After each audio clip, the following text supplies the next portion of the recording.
In this video, we're going to be looking at arrays and specifically one-dimensional arrays. We're also going to be looking at how we can step through one-dimensional arrays. So as you can see here, whenever you see the word array, just think of a list. It's just a list. So arrays are lists and they are a type of data structure. They're a type of data structure. So when you think of structures, you think of a thing like a building. So a school building is a structure and it contains pupils. Well, an array is a data structure and it contains data.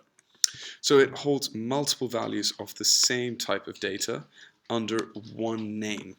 Multiple values of the same data type under one name. And we can take a look at an example here. So it looks very similar to the same way that we have variables, which are also data structures, but instead of having one value stored under one name, I've actually got multiple values stored under one name. Multiple values stored under one name. And just remember, an array is essentially a list. So my array is called names list. And in that list, I've got Hannah, Renee, Jamal, and Nia. So if we take a look at our list, and we're just going to break down the different parts of it, we're going to decompose it so we can understand each part. And in the first part, we've got names list, which is the name of the data structure, where we're storing the list. Just like with variables, we use an assignment operator to assign values to the array name. And finally, we have the list, and we use square brackets. Notice that we have little square brackets here whenever we're using an arrays, and those are going to come up quite a bit in the rest of the video. So we use square brackets, and just good to know, we separate each item in the list using a comma. So that syntax is specific to Python. In pseudocode, you wouldn't necessarily have to do that. And finally, notice how we've got the same data types in the list, and in this case, they're strings. So the list contains multiple values of the same data type. So if I wanted to have a list of integers, every item in the list would need to be an integer. If I wanted to have a list of decimals, every item would need to be a decimal. I can't have different data types in the list.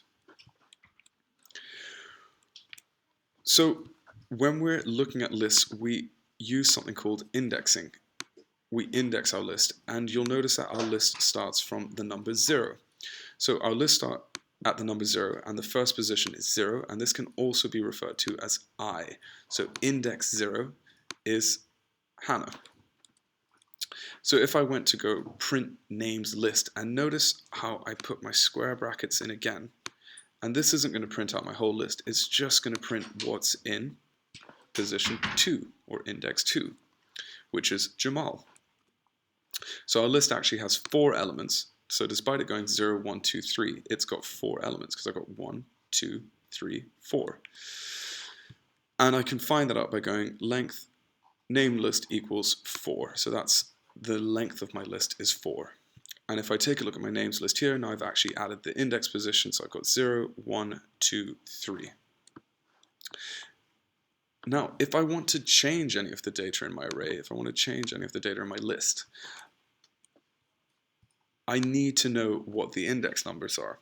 So in this case, I know that I've got indexes 0 to 3 with my 4 elements, which looks like that in my existing list. And if I wanted to change names list 3 equals Abdul, so I'm actually assigning the value Abdul to index 3 in names list. So this names list refers to the list name, and then I'm specifically referring to the 3rd position in my list. And what's actually going to happen is it's going to get rid of Neo, and when I print my list, it's going to change to Abdul. So now Abdul is in position 3, and notice how now when I print names list, it prints out the whole list. So the next thing that we're going to look at is stepping through an array. So I can use for loops. I can use a for loop to step through each item in my list. So I'm going to just explain what that means very quickly. In this example, if I go print name, I'm going to print out each name at the same time. I'm going to print out every name at the same time. If I go print names list 0, it'll just print Hannah. If I go print names list 1, it'll print Renee. If I go print name list 2, it'll print Jamal. If I go print names list 3, it'll print Abdul. So it's quite a long process.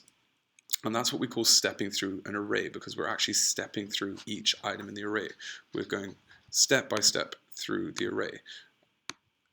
And a quick way of doing that is by using for loops. And if you're not too sure about for loops, look at my other video which I did on for loops or count controlled loops. So in this example I've got the same list, name list equals Hannah, Renee, Jamal, Neo. I've got list length equals name list.length. So this is actually checking what the length of my list is, which is going to be 4.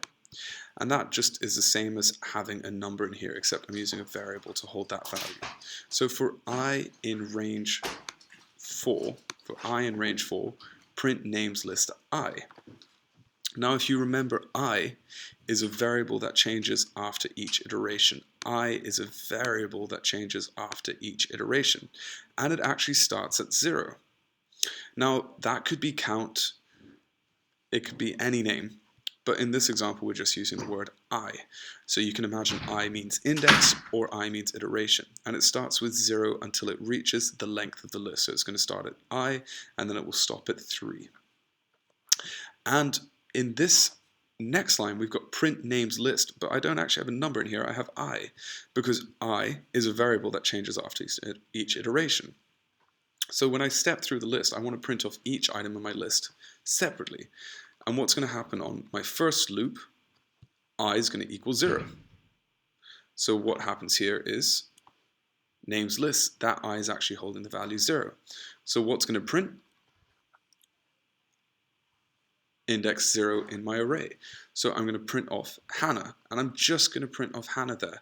Nothing else is going to be printed from my array because I'm just doing names list Hannah. So on my second iteration, I is going to be 1. So print names list I is going to be 1, and that means I'm going to be looking at Renee. So now I'll have printed off Hannah and Renee. And again, for 2, now I has changed to 2.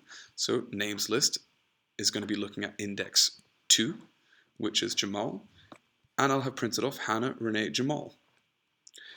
And finally, for 3, so I'm looking at position 3 in my array, that's going to be Neo, and I'll have printed off Neo. So in my shell, I'll have printed off Hannah, Renee, Jamal, and Neo all separately. And this is a really useful way for stepping through a list individually. And it's just really useful if we connect our variables together. So I'm using I to identify the different positions in the array here. Thank you very much for listening. I'm just going to leave you with this image of how you can use computational thinking to break down a problem and solve it with an algorithm. Tune in for the next video on two-dimensional arrays.